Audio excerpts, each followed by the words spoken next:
الا كان طبيب نفساني هكا كيفاش غادي يكون المريض؟ اسمع 50% من الشعب المغربي مريض عقليا اسعد، مريض عقليا. نصف الشعب المغربي راه مريض. علاش مريض؟ مريض بعقدة الجزائر. وما ادراك ما الجزائر. حنا اللي نقرروا شكون نديروه رئيس، حنا اللي نقرروا شكون نحطوه، حنا اللي نقرروا شكون نديروه. عايشين احرار، الشعب والجيش واحد. انا طبيب علم النفس متخرج من جامعه ابو بكر بن تلمسان، طبيب في علم النفس. الدولة الوحيدة في العالم التي رفضت التدخل الأجنبي، الدولة ذات سيادة، هي الجزائر. وما أدراك. من هي الجزائر أسعد؟ من هي الجزائر؟ انا لا اتخيل انسان حر يقبل ان يكون رئيسه تبون، يعني انت كيف لا قاعد؟ بالعكس أسعد، بالعكس.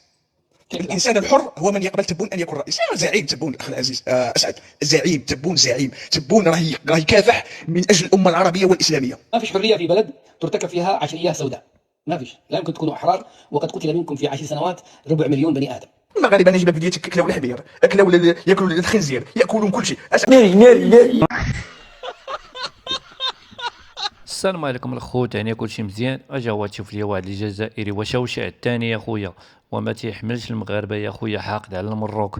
علاش اخويا؟ الله اعلم. وقال لك الغريب في الامر هو قال لك انا طبيب نفساني.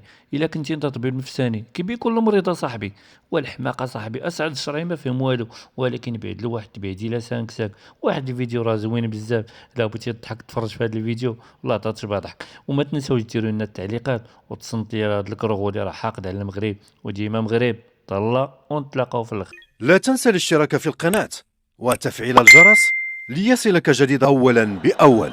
إذا أردت أن تكون بني آدم اخرج من المغرب وادخل إلى بلد الكرامة والعزة، الجزائر. اي كرامه وعزه يا اخي، انت ماكرون ما خلى لكم عزة وكرامة أخي العزيز، عايشين في عزة وكرامة في بلادنا، احنا أحرار، عايشين أحرار أخي العزيز. يا اخي ما مفهوم الحريه عندكم؟ اصلا فهمني. مفهوم الحرية هي أن تكون حرا ودولة مستقلة حرة ذات سيادة، وأن تكون في دولة أنت من تقرر مصيرك فيها. احنا اللي نقرروا اسعد شرعي، احنا اللي نقرروا شكون نديروه رئيس، احنا اللي نقرروا شكون نحطوه، احنا اللي نقرروا شكون نديروه. عايشين احرار، الشعب والجيش واحد. مشكلتك انت اسعد الشرعي المعاشره. لحظه قبل مشكلتي خليني افهم.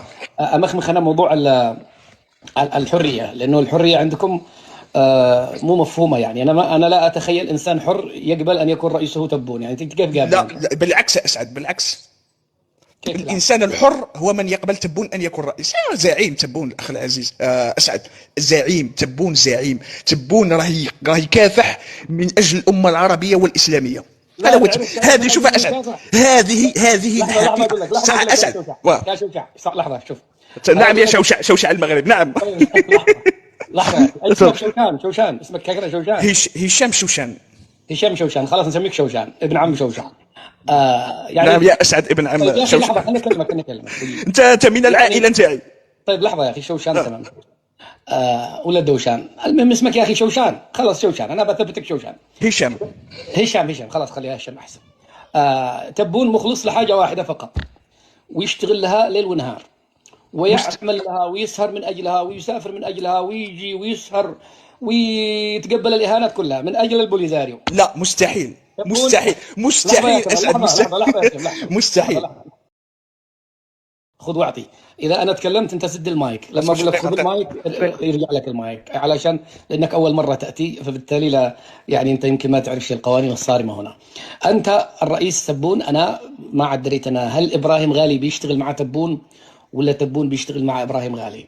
الان اي مندوب من مندوبي البوليزاريو في اوروبا عايش احسن منك 1000 مره، يعني تاتيه اعتمادات شهريه من الخزينه الجزائريه، وانت عندك ازمه ما انه في طلعوا جزائريين يقولوا صار لهم شهرين ما تدوشوش، ما اصبحت ريحتهم ريحه شنقريحه. فاذا تبون وفي لاحد هو ليس وفيا لكم، هو يبيعكم اوهام. صوروا لكم وهم ان انتم احرار وان انتم قوه ضاربه، وعشتوا على هذا النمط. اصلا ما فيش حريه في بلد ترتكب فيها عشريه سوداء، ما فيش. لا يمكن تكونوا احرار وقد قتل منكم في 10 سنوات ربع مليون بني ادم. الان انت معلش الاخ اسعد دقيقه فقط، دقيقه. من فضلك السؤال طلع لي السؤال وخليني نجاوبك، مش تعطيني الجمله. هذا تضليل، هذا اسمه تضليل. تسالني بالسؤال ونجاوبك، هذا هو النقاش. يا اخي اسمع، مو من تكون عشان اسالك وانت تجاوبني. لحظه، انت خذ ورقه وقلم، والنقاط التي تراني اذكرها سجلها، وانا اعطيك وقتك. انا المهم اني لا اظلمك في وقتك، هذا هذا هو بيت القصيد، اني لا اظلمك ولا اهضمك ولا اقمعك. تمام، هذا هو اداره هذا. اذا ابراهيم غالي يعيش احسن منكم ويتنقل احسن. دقيقة أسعد، نجيب قالب دقيقة. لا حول ولا يا شوشان لو سمحت، الله يزوجك، سد المايك يا اخي. خذ ورقه وقلم وخذ واعطي معي. انت وجه جديد، احنا اليوم نطلع كلهم وجوه جديده ما عدا رياض هذا هو جزائري عايش في المغرب. خلنا بعدين بيقول لنا رايه في الموضوع. اذا انا اقول لك حاجه واحده، نقول لك واحد الحاجه من المغربي يعني قع برك قع. اهم شيء البحر ما ينشفش، هذه يطمئنوا يعني. اذا ما تدوشتوش البحر ما ينشفش، اهم حاجه. وتبون بيروح يحلي، ما ادري كيف التحليه عند تبون، يمكن يفكر انه يروح ياخذ شوالات سكر ويصبها في البحر. تعرف يا شوشان، احلى اثنين عندكم في الجزائر هو شوشع وتبون. هذا الذي الناس كلهم يترقبون ماذا سيقولون وماذا سيفعلون، حتى يبدا الناس كذا يضحكوا ويستانسوا ويفرحوا. طيب حتى لا ناخذ وقت الاخرين، تفضل يا اخي شيشان، عندك الميكروفون. تفضل. شوف يا الاخ اسعد، الكلام انت اللي قلته ما يصلحش، باش ما كانش كيفاش نجاوبك انا، لان كلامك كله كذب وتلفيق وليس من الحق. ماشي كذب وتلفيق، بروباغندا، مجرد بروباغندا. الحقيقه ليس كما تقول انت، وبعيد كل البعد على الحقيقه. انت بعيد كل البعد على الحقيقه نهائيا. شفت البروباغندا ماذا فعلت بك اسعد؟ اصبحت لا تفقه شيء، لا في الحق ولا من الباطل. حنا عايشين في الجزائر احرار، وما كانش الشعب عايش حر في بلادها كما الشعب الجزائري. تحكي على ازمه ماء، نعطيك الاف الفيديوهات في المغرب عندهم ازمه ماء وما عندهمش. انني عايش في تلمسان ما عندناش ازمه ماء ابدا. 24 ساعه على 24 ساعه في المدن الكبرى 24. كاين مناطق قليله جدا يعني وين هم يركزوا على هذيك ويعموها على الجزائر. هذه هي البروباغندا. كما انت تقول اكل الحمير، المغاربه انا نجيب لك فيديوهات كلاو الحمير، كلاو ياكلوا الخنزير، ياكلون كل شيء. اسعد انا شوف انا الكلام هكذا الله يفرح. حابس اسعد، راك تحرك، كنت تبان لي يبست حبست. سمعتني يا اسعد، انا واش باغي نطلب منك؟ انا كجزائري واش راني نطلب منك؟ هشام شوشان راك تشوفي، انا طبيب علم النفس متخرج من جامعه ابو بكر بالقايد تلمسان، طبيب في علم النفس. انا نحتاج منك، نطلب منك طلب، انك تدير معايا مساحه نتاع ساعه ولا ساعتين، ونبداوها من التاريخ للجغرافيا الى يومنا هذا، ونتكلم لك بالارقام بعيدا عن البروباغندا، ونثبت لك ان كل ما يقولونه المغاربه عن الجزائر ينطبق على المغرب وبالحرف الواحد وبالادله القاطعه، من سرقه التراث الى تشويه التراث الى سرقه الى سرقه التاريخ من كل الجوانب. نمدهم لك انا اعطيني مساحه، انا نقولها هنا امام اللي راه كاع الجماعه اللي يتفرجوا فيك هنايا. اعطيني مساحه، هشام شوشان من الجزائر، طبيب نفسي، نجي هنا نتكلم معك، توعدني بمساحه؟ كملت؟ لا نتكلم معك بدك توعدني بمساحه. كملت المداخله، انا اريد عشان اقول لك قفل. ما كاش كيفاش نجاوبك. انت راك عطيتني محاضره، كي تبغي تناقش وتبغي تعرف الحقيقه اطرح سؤال نجاوبك. هذه هي الاكاديميه. الشيء اللي تقوم به مجرد بروباغندا اسعد والهروب من الواقع. هذا هي. تبون دالكم، تبون قتلكم. علاش ما تتكلمش على سنوات الرصاص في المغرب؟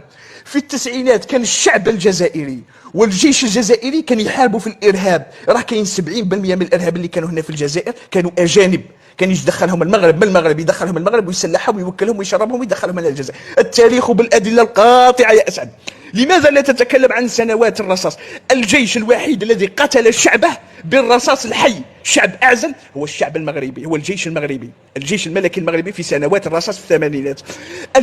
النظام الوحيد الذي قصف شعبه بالكيماوي هو المغرب، الذي في سنه 1958 بعد استقلال المغرب قصفوا الريفيين بالكيماوي، وكل شيء موثق وكل شيء موجود. ثانيا تتكلم شوف اي مجال تبغي تحكيه ويقولوا لك المغاربه على الجزائر هو نسخه طبق الاصل على المغرب، يقلبون الحقائق. وهذه بروباغندا سبحان الله العظيم. المغاربه تربيه الصهاينه وتربيه الفرنسيين، الكذب والتلفيق والتدليس والطعن في الظهر هو شعارهم. سمعت بالمغربي والام المغربيه اللي جات هنا للجزائر واستقبلوها الحاجه المغربيه، سمعت بها اسعد؟ الحاجه المغربيه استقبلوها هنا في الجزائر، اليوم أخذوها بطائرة خاصة إلى الرباط، من الجزائر إلى الرباط. عندما وصلوا إلى المغرب ابنها دار على الجزائر وليس في الجزائر، اللي كان يشكر في الجزائر هنا على اللي استقبلوا أمه وعالجوا أمه، غير وصل للمغرب دار على الجزائر وليس فيها. هذا هو المغربي. مقول لماذا المغاربة يكرهون الأمير عبد القادر، ولماذا المغاربة يبحثون عن التاريخ ويتهربون من التاريخ ويشوشون التاريخ؟ لأن التاريخ والدولة العربية الوحيدة. مرحبا الاخ لا مرحبا الاخ سقينا. اريد ان اعقب على هذا الكاتب، اريد ان اعقب عليه، اريد ان كلمة مروكية، اريد ان اعقب على هذا الكائن، اريد ان اعقب على هذا. كلمة. لحظة انت لو سمحت سد المايك، انا نزلتها لانها اخلت بقوانين اللايف وفتحت الميكروفون ونزلت. انا اسف اختي مليكة، انت لست في قهوة ولست في مكان يعني تفتحي فيه المايك كما تشاء. سد المايك يا اخي شوشان. يعني سبحان الله كل شيء المغرب. انا لاحظت انه حتى قال بونيف انه بداتم. سد المايك. لا تفتحها نهائي، لما اقول لك انا خذ المايك وخذها.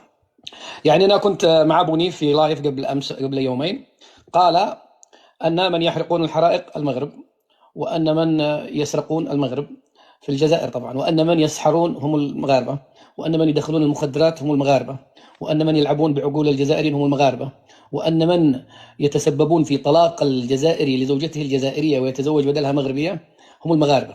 يعني المغربي دخل لك حتى لعند مرتك، يطلق منك مرتك ويخليك تزوج واحدة مغربية. ما هذا السخف؟ يعني أنتم يعني في علم النفس التبوني، إذا أنت متخصص في علم النفس التبوني، وهذا تخصصي أنا أصلا، وهذا هو تخصص نادر ليس فيه إلا أنا، علم النفس التبوني. أنت هنا متناقض، يعني عندك شخصيتين. شخصية تصور لنفسك على أنك ذلك البطل القوي المقوار الذي لا يقهر والذي لا يؤتى من بين يديه ولا من خلفه ولا يستطيع عليه أحد ولا شيء.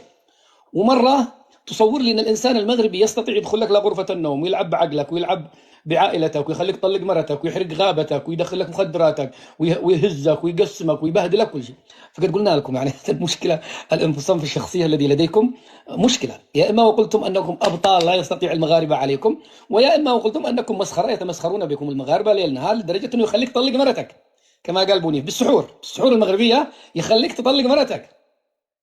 والآن الواحد منكم إذا الواحد طلق مرته ويروح يرجعها يتعذر بمعنى أنه أنا آسف والله كنت مسحور بالسحر المغربي. ولذلك أنا قلت للأخوات الجزائريات لا تصدقوهم إذا شيء فشل عائلي والزوج فاشل وبيضرب مرته، والله ما هو لا شيء مغربي ولا هم يحسنون. إذا في علم النفس ديالكم، علم النفس التبوني، لابد أن تحددوا موقفكم. هنا أنا أطالبك يعني بتسجيل موقف، وأنا سأعطيك الوقت حتى تأخذ وقتك في هذا الموضوع. أما وقلتم أنكم أبطال، وأما وقلتم أنكم مسخرة، المغاربة قاعدين يلطشوكم ليل ونهار. هذا شيء. الكيماوي والجيش الذي قتل شعبه، يعني شوف لو يجي واحد مثلا من دولة أخرى يتبلى على المغرب يقول المغرب قتل الريفيين، المغرب كيماوي عنقودي أي حاجة، لكن واحد حصلت عنده عشرية سوداء وقتل 400,000 بني آدم، يحط لك شريط هنا وقع زيط وقر وارتزم. باليمني عندنا ارتزم قر يعني، لأنه اسكت عندي قارن المغرب بالعشرية السوداء قتل. كان عندكم الجزائري يسوى بصلة، الجزائري يسوى بصلة، يمكن البصلة أغلى من الروح الجزائرية، يقتلونكم كالذباب. وجيت تقول لي المغاربة عملوا البروباغندا هذه. سبحان الله والله العظيم اليوم وأنت تعطي مداخلتك قسما بالله أنا كذا كأنك حاطط مراية وبتتكلم على نفسك. لا إله إلا الله، يعني سبحان الله. العكس أسعد، العكس لحظة لا تفتح. أنت لست على الفطرة السليمة الأخ العزيز. أنت لا تفتح. خليك معي وسأعطيك وقتك كامل كي ترد. سجل مثل ما أنا سجلت. شوف أنا ماسك قلم قدامي ورقة وكنت أسجل نقاطك وأنت تتكلم دون أن أقاطعك. هكذا أنا عندي، ما أنا عارف أنتوا تتكاثرون في بيئة الصخب والمقاطعة. عندما أعطيكم الوقت ما تستطيعوا تقولوا كلام مرتب، لذلك يقتلكم الهدوء. أنتوا يقتلكم أنه لا أحد يقاطعكم عندي لأنه تظهر سوءتكم ويظهر طرحكم.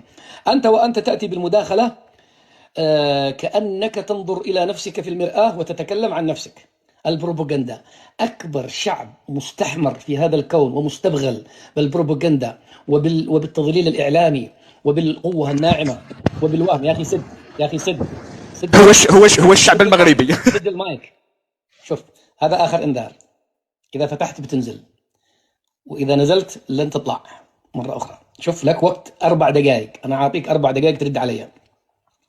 إن فتحت بتنزل وتخسر ال4 دقائق وتكون الجولة قد انتهت.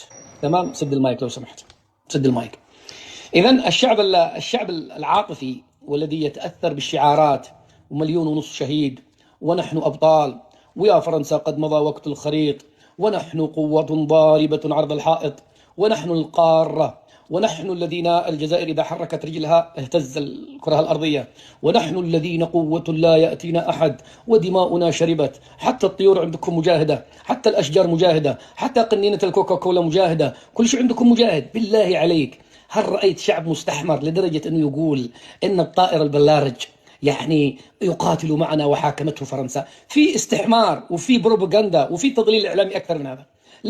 أنتم أصبحتوا مسخرة الكون في مسألة أنكم تصدقون البروباغندا. بلارج عملتوا، وطلع مستشار تبون، مشان مستشار الرئيس تبون يروي للعالم كله قصة البلارج المجاهد.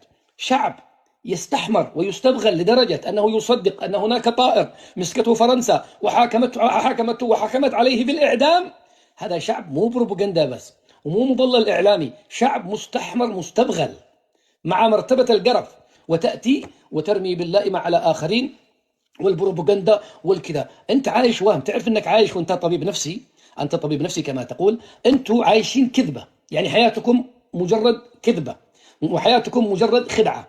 جالكم بخروبة وجو العسكر عندكم قالوا لكم شوفوا يا جزائريين، انتم بلاد 1,000,000 شهيد وانتم قوة ضاربة وانتم دمكم حامي وانتم أبطال وانتم ما حدا مثلكم وانتم جنس كذا نادر خلقها الله كذا من بيبسي كولا وبقية الناس من ماء مهين وبقية الناس هم بقايا ناس، أما أنتم العرق النقي الطار القوي البطل الحرية الكرامة. وعشتوا هذا الدور إلى أن جاءت مواقع التواصل الاجتماعي وفضحتكم ونزلناكم إلى مستواكم وبينا أنكم معتلين نفسيا ومختلين عقليا، حتى منظومة الأخلاق عندكم فاسدة. إلى الآن لا يسب الله إلا في الجزائر، الله في ذاته، الله ما حد يقول يلعن إلا هم، إلا أنتم. فمسألة البروباغندا، انظر إلى نفسك في المرآة وتحدث كما شئت. يعني رمتني بدائها وأنسلت. الحاجة المغربية ليس لك من في هذه المسألة، هذا جانب إنساني إن كنتم تعلمون الإنسانية، جانب إنساني. واحدة مريضة، حتى اليهودي هنا النصراني يهودي ليس مسلما ولا شيء، إذا حصلت بتهبط حتى في دولة الحرب، حتى في حالة حرب وهبطت الطائرة اضطراريا وفي مريض داخل الطائرة، على تلك الدولة أن تعالجه وترجع إلى بلاده، وما لها علاقة لا بمن ولا بأذى وليس لك فضل. وهذه قوانين دولية، قوانين طيران، قوانين مطارات، قوانين عالمية، مو بيدك ولا بيد تبون ولا بيد أي شيء. وفي الوقت الذي أنتم يعني تمارسون المن والأذى على سب هذا الحاجة المسكينة عندكم، والتي الآن ربما عندها مشاكل ما أدري أي شيء، ممكن ترجع ممكن ما ترجع، عشان تقول أنها رجعت، أتمنى أنها قد رجعت. هناك أصوات جزائرية تطالب بطرد المغاربة من داخل، يعني أنت استضفت واحدة وتطرد بقية المغاربة من عندك بحجة أنهم يعني محاربين. تفضل يا أخي، لديك 4 دقائق، تفضل. بسم الله. أولا الأخ العزيز أسعد شرعي، أول كلمة نزلت على الرسول صلى الله عليه وسلم ما هي؟ اقرأ أسعد، اقرأ. آفتك هي العلم، آفتك هي الجهل، وآفتك هي العلم. نحن في زمن أسعد، أنت لو صدقت الجزائري وكذبت المغربي يعني أنك تكذب الرسول صلى الله عليه وسلم. الجزائري لا يقول لك إلا الصدق وإلا الحق. الرسول الذي نطق لا ينطق عن الهوى، ما هو إلا وحي يوحى. قال صلى الله عليه وسلم: يكذب الصادق ويصدق الكاذب. ورانا نشوف فيها بأعيننا، بأم أعيننا. الحق لا تأخذه إلا من عند الجزائري، والباطل لا تأخذه إلا من عند المغربي. أولا نبدأ لك بقصة برارج الطائر اللي تقول عليه مجاهد. لو كنت مثقفا ودارس وقاري تعلم أن في أوروبا في القرون الوسطى كانوا يضعون محاكم للحيوانات. هناك حيوانات من حكموا عليه اقرأ أسعد، اقرأ باسم ربك الذي خلق.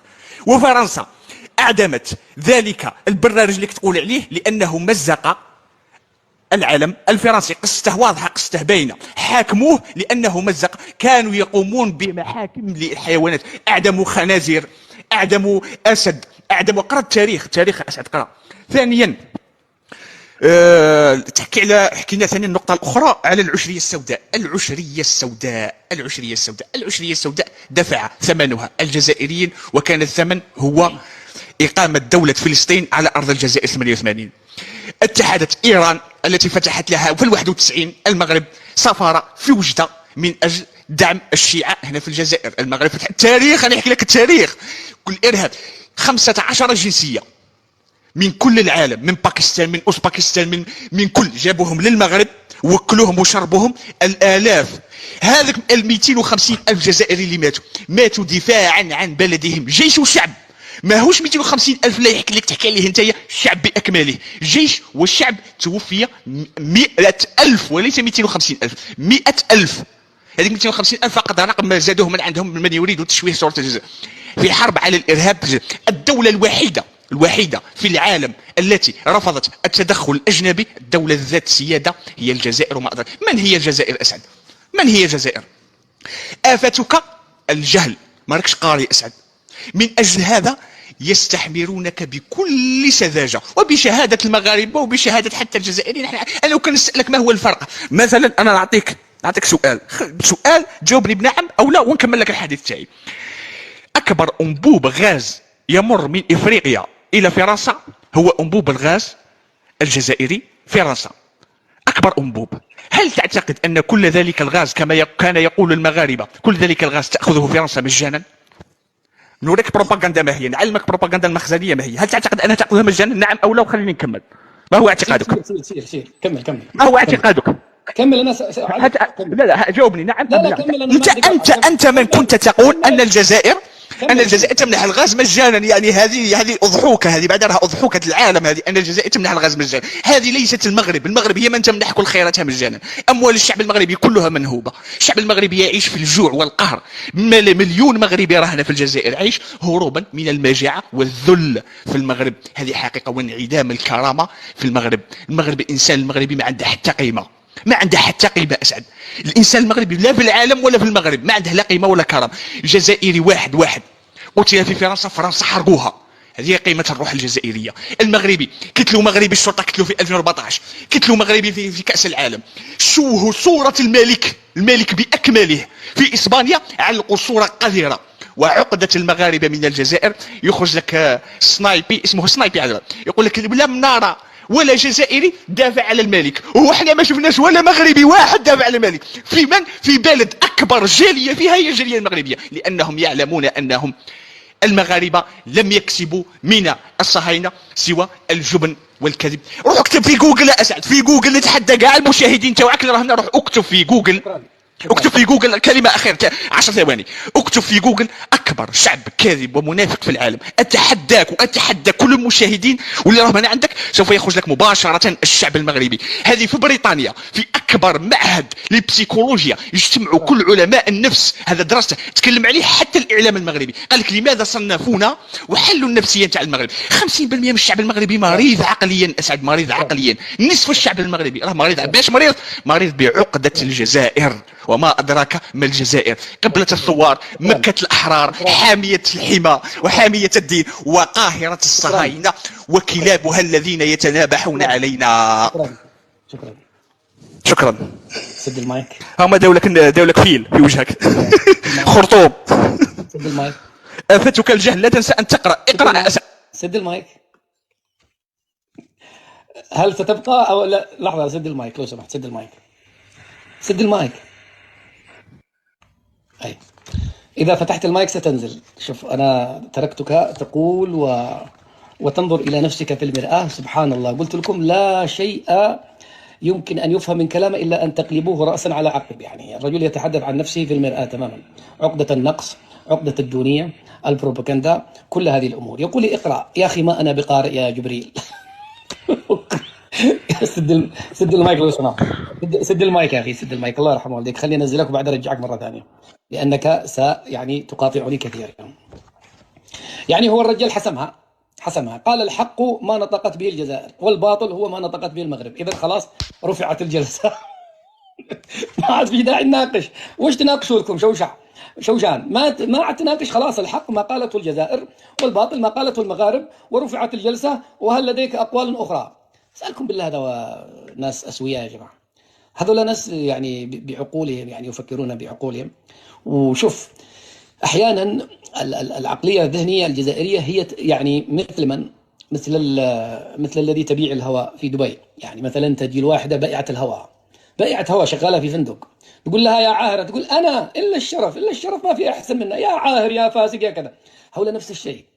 اكبر شعب جاهل في الدنيا وهو ملاصق لفرنسا هو الشعب الذي يصدق أن هناك شجرة مجاهدة وأن هناك طائر مجاهد حاكمته فرنسا. أنا هذا شعب مو جاهل فقط، شعب مستحمر، ثم يتهم الآخرين بالجهل.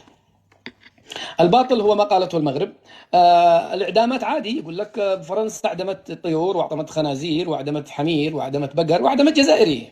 مشكلة أنكم داخلين في هذا يا أخي أنت ليس من مصلحتك أصلا أن تقول أنه فرنسا أعدمت خنازير وحمير وطيور، لأننا سنضعك في نفس الحظيرة ونقول وجزائريين، يعني والجزائريين أيضا أعدموا مع هذه الحيوانات ومع هذه البهائم الهائمة الموجودة في كل مكان. وبالتالي نقول لا، المفروض أنكم تكذبون. الأصل أنكم تكذبون مسألة أنه عفوا فرنسا أعدمت باللارج وأعدمت من هذه الأمور كلهم.